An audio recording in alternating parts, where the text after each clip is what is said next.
Testing 1 2 3 4 5. Testing 1 2. Testing 1 2 1 2. Test test test. Testing 1 2 3 4 5 6 7 8 9 10. Thank you, thank you. Hey Eduardo.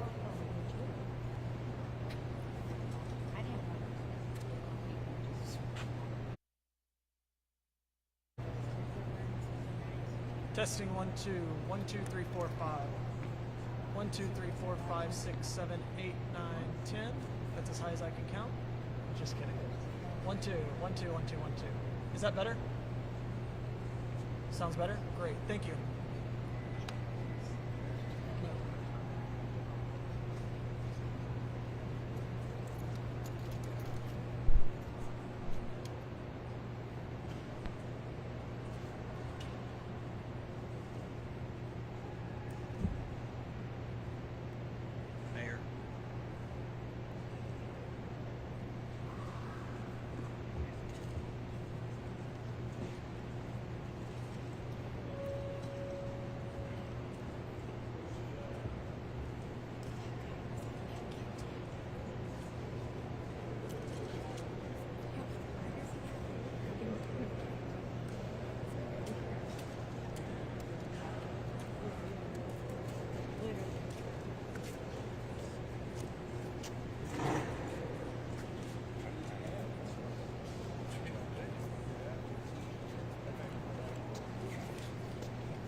Thank everybody for being with us here today. We've had an opportunity to do several things. One is before arriving at this particular venue, had the opportunity to visit with about 100 of volunteers who had come into this region from other parts of the state of Texas and did things like provide ambulances, ambulance rides, first responder response like that, whether it be for medical purposes or other purposes. The fact of the matter is, because in part of the number of people affected by Hurricane Beryl, but really more because of the ongoing power outage, has led to shortages of beds available in medical centers and senior living centers and locations like that. And there was a necessity to be able to provide the transportation that otherwise was occupied.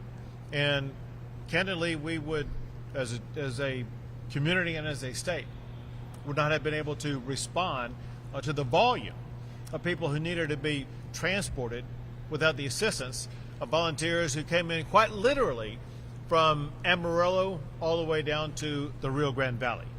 I just want to make sure that these communities that volunteered here in the greater Harris County area know that wherever they are in the state of Texas, they and their communities are very much appreciated. Someone else who's appreciated is Mayor Whitmire. The way that he and his administration and the community of Houston has responded to this hurricane as well as power outage challenge has been remarkable and effective.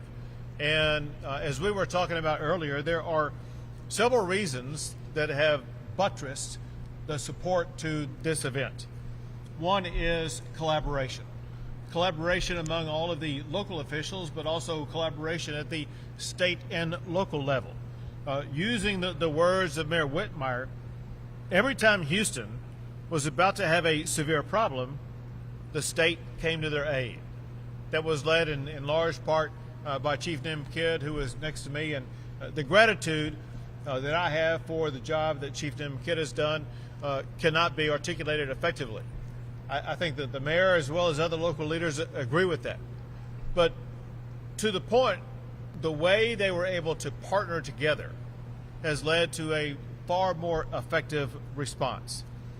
Another thing that Mayor Whitmire was talking about is the response they were able to achieve was enhanced by their ability to work collaboratively with the state before Hurricane Beryl even arrived here, beginning a week in advance.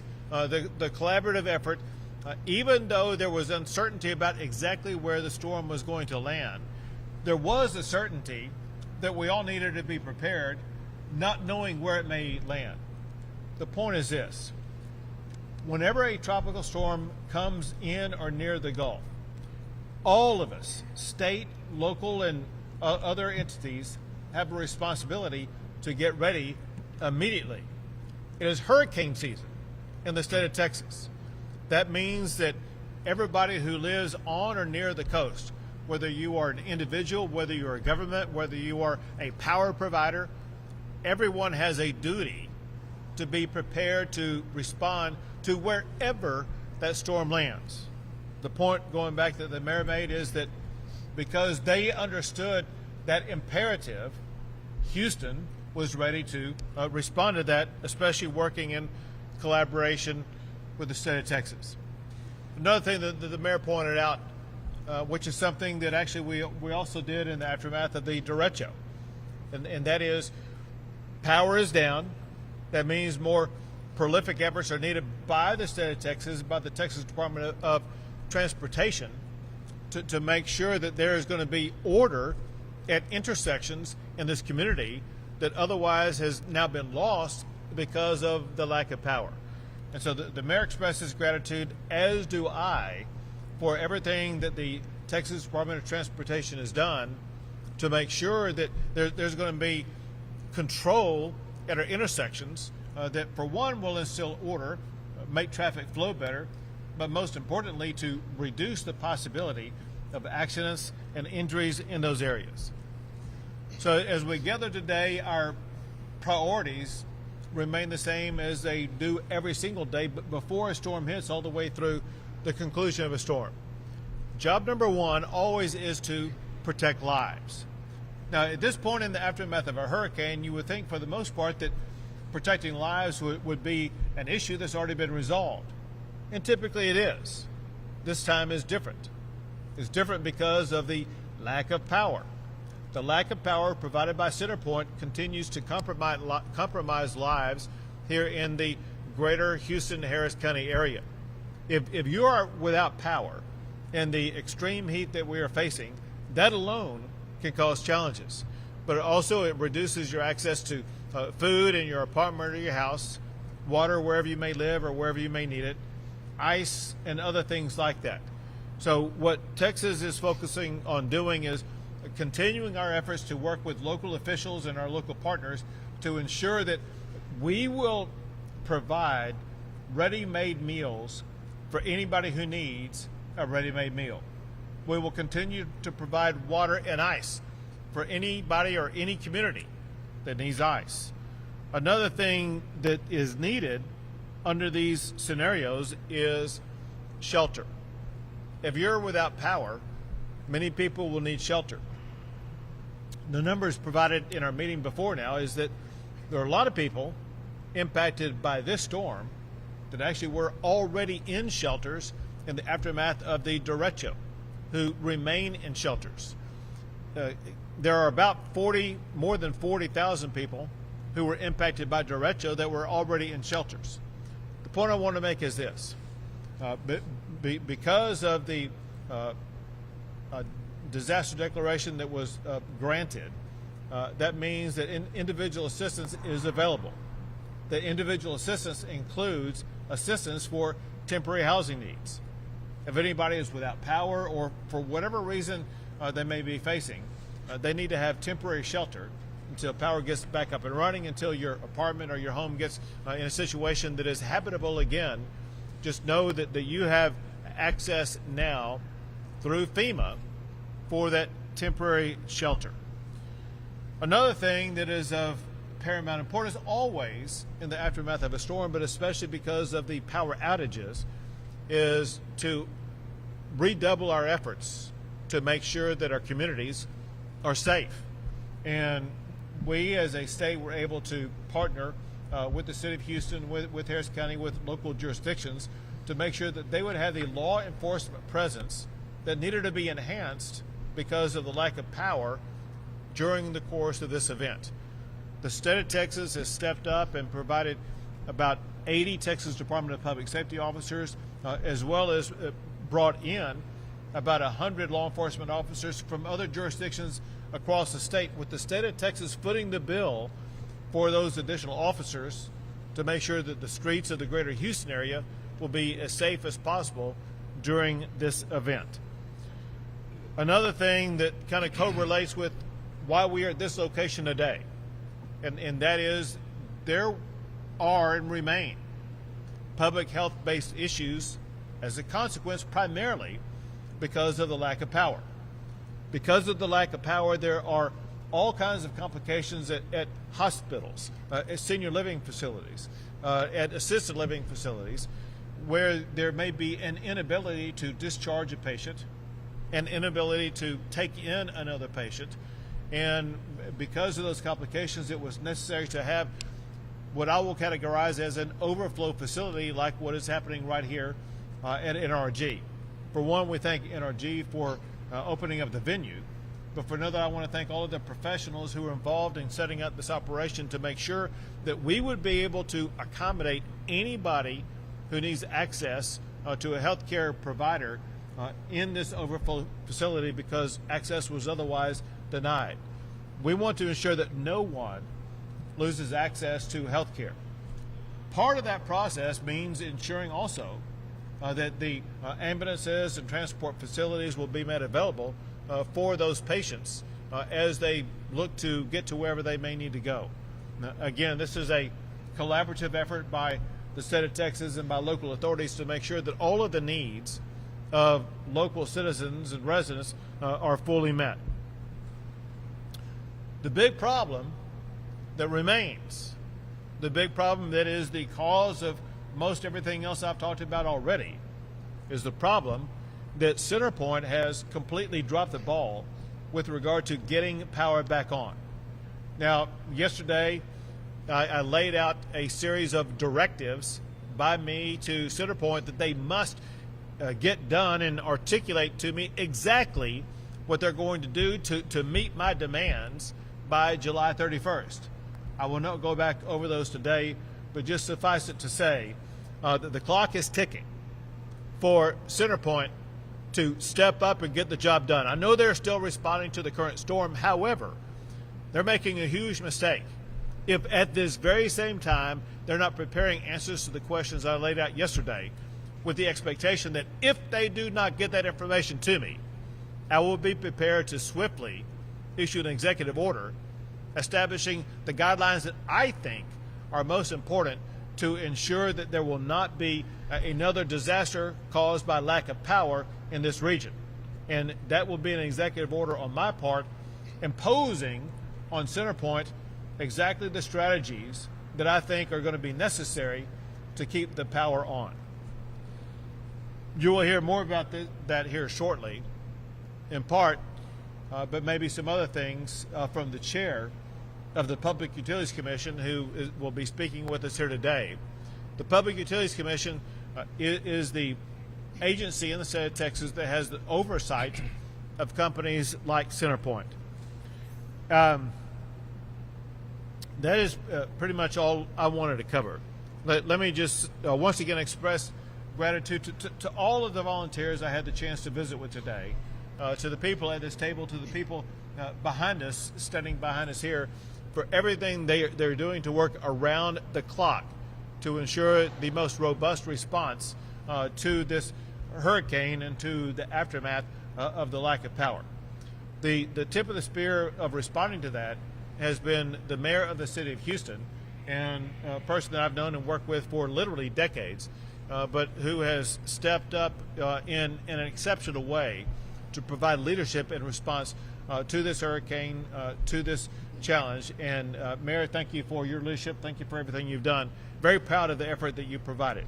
I'll turn the mic over to the mayor. Thank you, Governor, and thank you for your powerful leadership. What we're demonstrating today is that relationships, experience, and collaboration works during a time of a crisis. Houston was prepared for Beryl. On Saturday morning, we were being told that we would get tropical winds and 6 to 10 inch rains. Turned into a full-fledged hurricane with 10 to 15 inches of rain. We immediately went into life safety mode, rescue. We then went through, and that is about the time that we realized we need to contact your emergency management team, which has helped us in the past. We were positioned and ready, had all hands on deck in our emergency center, going through departmental reports. We were prepared, and like others, we saw that Beryl was very unpredictable. Instead of northern Mexico or South Texas, it headed toward West Houston. We became the dirty side of a dirty hurricane. We worked around the clock, but immediately we saw that we had lost energy, and everything revolves around energy. It affects your rescue. It affects Houstonians' life and safety. So thank you for your powerful, direct message to our CenterPoint provider. And all I can say is we need power. Everything we talk about today revolves around energy. Immediately we saw that we needed additional resources. We needed ice. We needed water. We needed to open our multi-service centers, not only for chilling centers. Unfortunately, I discovered that the city of Houston did not have fire stations with backup energy. I have learned a lot during this storm. I ran for office to fix things, and I discovered during a crisis you see your vulnerabilities. So what do? You use that relationship and collaboration with the state of Texas. With your emergency center, we immediately started getting additional public safety. We also had TxDOT come in and fix some city traffic lights. They're doing it this morning. DPS came in immediately with additional resources. Thank you to all the stakeholders. But immediately we saw that we had a shortage of ambulances. Loss of energy was causing the hospitals not to release people back home to dark, unair-conditioned homes. So we had a backlog at the hospital facilities. We immediately got 25 additional ambulances, some of the individuals we were thinking this morning. And then here's a new model. We've shared public works and EMS and other resources. The model of collaboration locally with other agencies with HPD was taken statewide. Your management team, NIMKID, sent us 100 additional law enforcement officers who I've worked with the last 2 nights on the street, providing additional public safety in our dark neighborhoods, getting back to that necessity of energy. Traffic lights do not have the generators. So all hands on deck. We're in a total mobilization. The last 3 days, we've made progress. We have more to do. Now we're in a recovery mode. FEMA, the Small Business Association, will be setting up centers with the city of Houston for this week. All I can say is relationships, collaboration, and experience is serving not only Houstonians, but our region. And there's things that we're learning, the modeling of collaboration with law enforcement, I think will be a model that we'll take across the state, and I would be shocked if the nation doesn't recognize our success by collaboration with every facet of state and city government. So thank you. We've got a lot of work to do. People have a right to be frustrated and angry. I share that.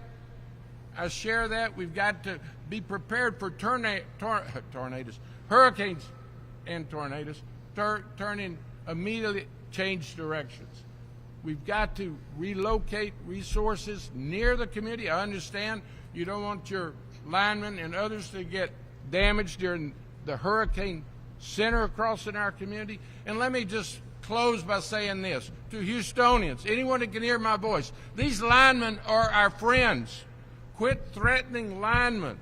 HPD is present at our staging centers. We'll escort linemen to their workstations. But let me just really plead with anyone that can hear my voice. Linemen are our friends in doing their job. Do not threaten them. I understand you're angry and mad and frustrated, but let's get through this together. And as the governor has instructed, we will do a complete assessment of all the stakeholders, public and private, and see how we can improve. Thank you for being here, and I want to thank all the stakeholders, law enforcement, EMS, public works, the state of Texas is in good hands, and we're collaborating with the city of Houston. Thank you. You got it. Good job. And now the chair of the Texas Public Utilities Commission, Thomas Gleason. Thank you, Governor. And I'd also like to recognize my fellow Commissioner, Lori Kobos, who's behind us. So as the Governor said, at the Public Utility Commission, we regulate CenterPoint. And part of our mission is to ensure that CenterPoint provides high-quality infrastructure. And I think it's clear from the events of the last week that the quality of their infrastructure, their ability to maintain that infrastructure, and their communication with their customers has been called into question. So at the direction of the Governor, today I asked PUC staff to initiate an investigation into CenterPoint's ability to respond to this and ability to prepare for this storm. CenterPoint has to do better. I cannot urge this enough. I have tried to stress with their executives that CenterPoint has to have a sense of urgency. What I've guaranteed to the Governor is I will bring back actions that we can do immediately and not wait to address. I will expect those to be done during this hurricane season. We're still at the beginning of hurricane season. We have a number of things, including communication, that can be addressed right now.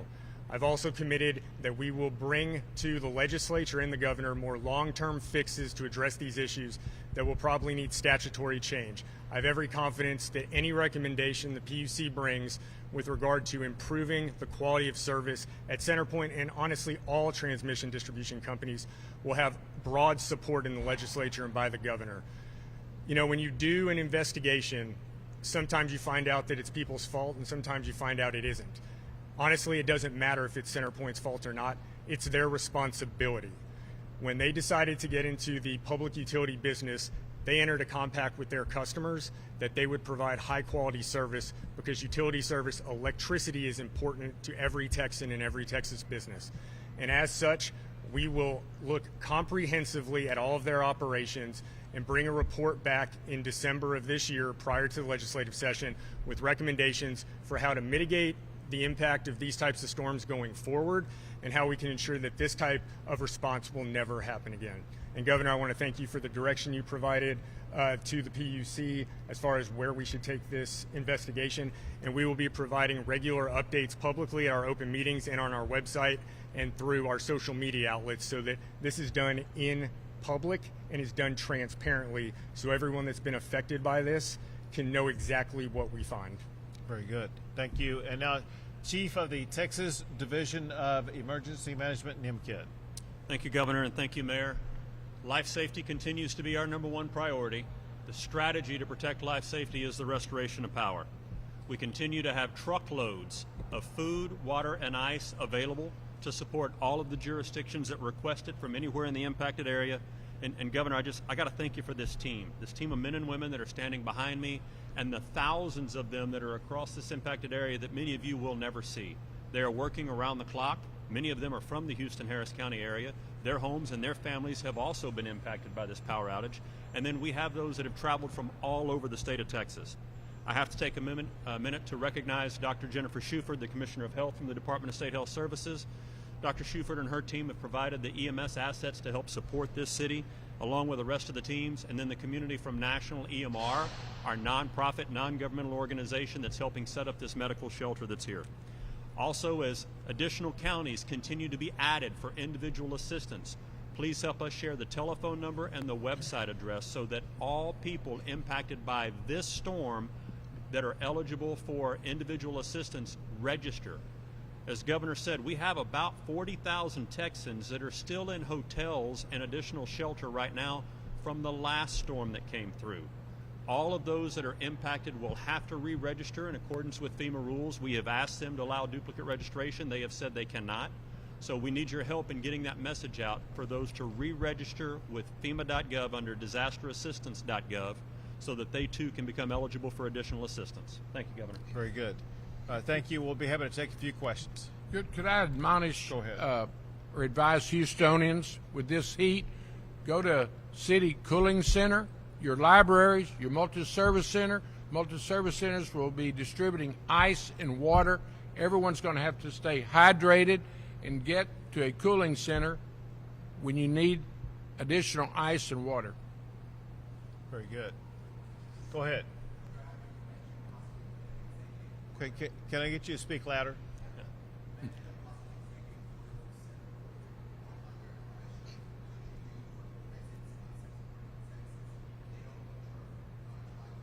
So a couple of points. One is if CenterPoint does not comply with my request, I will be issuing an executive order imposing what I think are the appropriate standards. Here's the point. The standards I will impose on CenterPoint will be far more costly than what they may be coming up with. Separate from that, if they don't comply with my request and refuse to work with us, then we're going to completely reevaluate the current status of CenterPoint in our area. A couple of points. One is CenterPoint currently is seeking to recover a profit or a rate of return on the expenses that they are about to undertake. And that decision is going to be made by the Public Utilities Commission in October. If CenterPoint does not comply, I will be arguing before the Public Utilities Commission to not provide CenterPoint with any profit. But the ultimate one, which is stronger, and that is what CenterPoint is showing us by its repeated failure to provide power, is they seem to be just incapable of doing their job. As a result, we will have to consider, the state will have to consider, whether or not we should be reducing the size of the territorial region to make it smaller so maybe they can do a better job of managing it.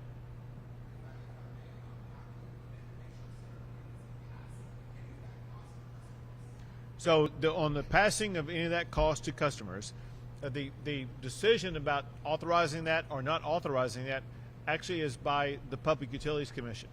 They're going to be going through that assessment process in October. And so we will be able to see all the cards on the table by what CenterPoint has or has not done before any ability is given to CenterPoint to recoup any of their costs.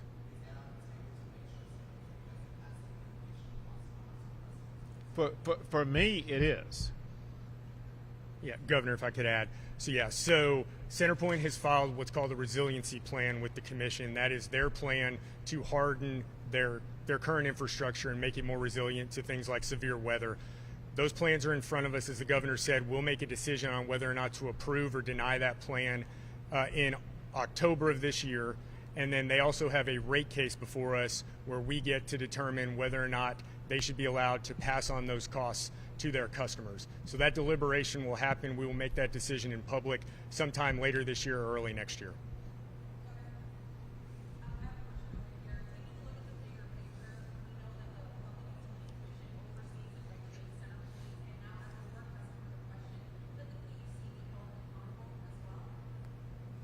No, there's from my observation, there's nothing that the PUC has done or failed to do. So remember this aspect, and that is during this storm, it's impacted multiple regions, and there have been literally dozens, if not close to 50 or so, power companies involved in this process. This isn't a failure of the entire system. This is an indictment of one company that's failed to fulfill its job, as well as all the other power providers. And so all of the issue is focused on one company, and that's CenterPoint. What the role that the PUC has is to make sure that they hold CenterPoint accountable for their failure to deliver power in response to this storm.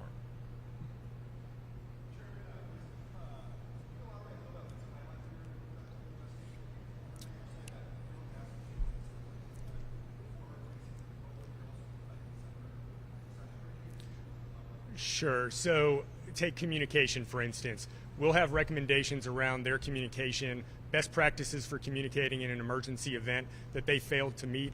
Those can be implemented immediately once we identify them and come up with solutions. Some other issues are going to take longer. So one of the things that I've heard as chairman is vegetation management has been an issue. Right now, CenterPoint can only cut the trees that are within the right-of-way for its utility lines and poles. One of the things that other states have done is in areas that may be affected by falling trees, they've given utilities greater latitude to cut back those trees beyond just the right-of-way that they own. And so that's one thing that would take a statutory change, and that's symbolic of the type of changes that would need legislative change that would take longer to implement. So we were already doing this informally. We had CenterPoint before us at our last open meeting last Thursday. They came and gave us an update and answered questions. Based on the governor's directive and the direction he's given us, we've formalized that investigation. Like I said, the main reason to do that is so it can be done publicly. Everyone will get to follow along. We will post on our website. We will give updates during our open meetings. Our next open meeting that will be held publicly is on July 25th. I've requested that the management of CenterPoint come and be there and answer questions again to get an update on where they are meeting the directives from the governor and what he asked for by the end of the month, and also to bring us options for how to address the short-term fixes that we need done now as we go through the rest of hurricane season.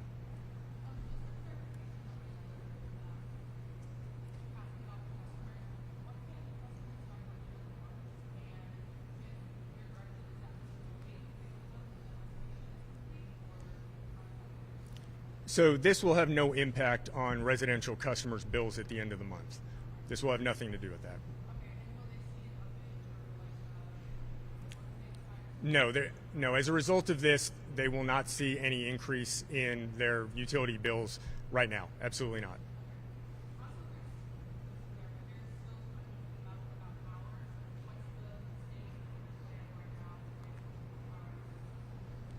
Would you repeat the first part of the question again?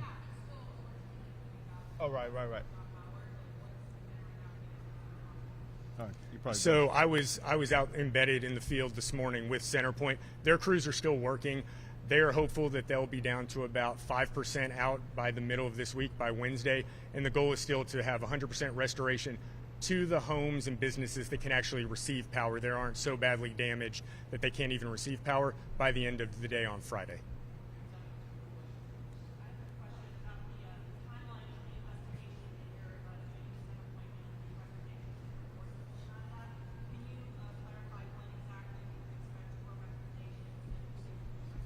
Yeah, so the governor directed us to have our findings and recommendations to him in the legislature by December 1st, and we'll meet that deadline. Yes, if there are issues that can be addressed without statutory change, we will ask and direct CenterPoint to make those immediately. The urgency of this cannot be expressed enough. We don't have time to wait. Like I said, we have a long way to go in hurricane season. These issues that can be addressed now have to be addressed now. So what we can mandate CenterPoint to do, we will be doing so to CenterPoint. Recommendations that we need approval for, changes in statute, for instance, we will give those recommendations to the legislature and to the governor.